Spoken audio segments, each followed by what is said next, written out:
Hello, little humans. I'm going to be talking to you about the four-square model and our plan, solve, check method. So whenever we are looking at our plan, solve, check, we always start out by reading the problem first.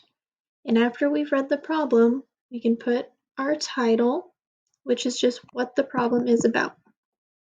Then we can highlight our important information. Make sure we find out what the problem is asking us to find, and we can create our model. And remember our models for now, we have our addition with the part whole with our total at the bottom. And then we have subtraction, which is our whole part with the total at the top. So once we found our model, we can move on to finding our number sentence. This is when we take the numbers that we wrote in our model and write out a number sentence like 10 plus 5 equals X.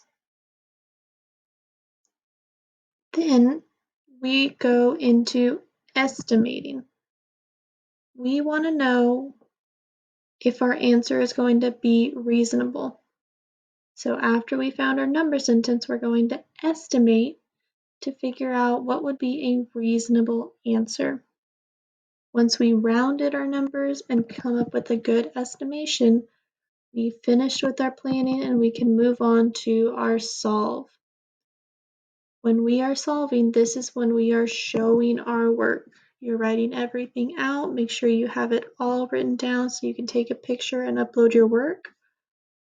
Then, once you've solved and you have your answer, you are going to check to see if it is reasonable. So if you were to take that number that you have whenever you solve and put it back into the word problem, does it make sense? And is it close to the estimate that you just found? If all of those are true, then that means that your answer is reasonable and you have finished your problem using the four-square.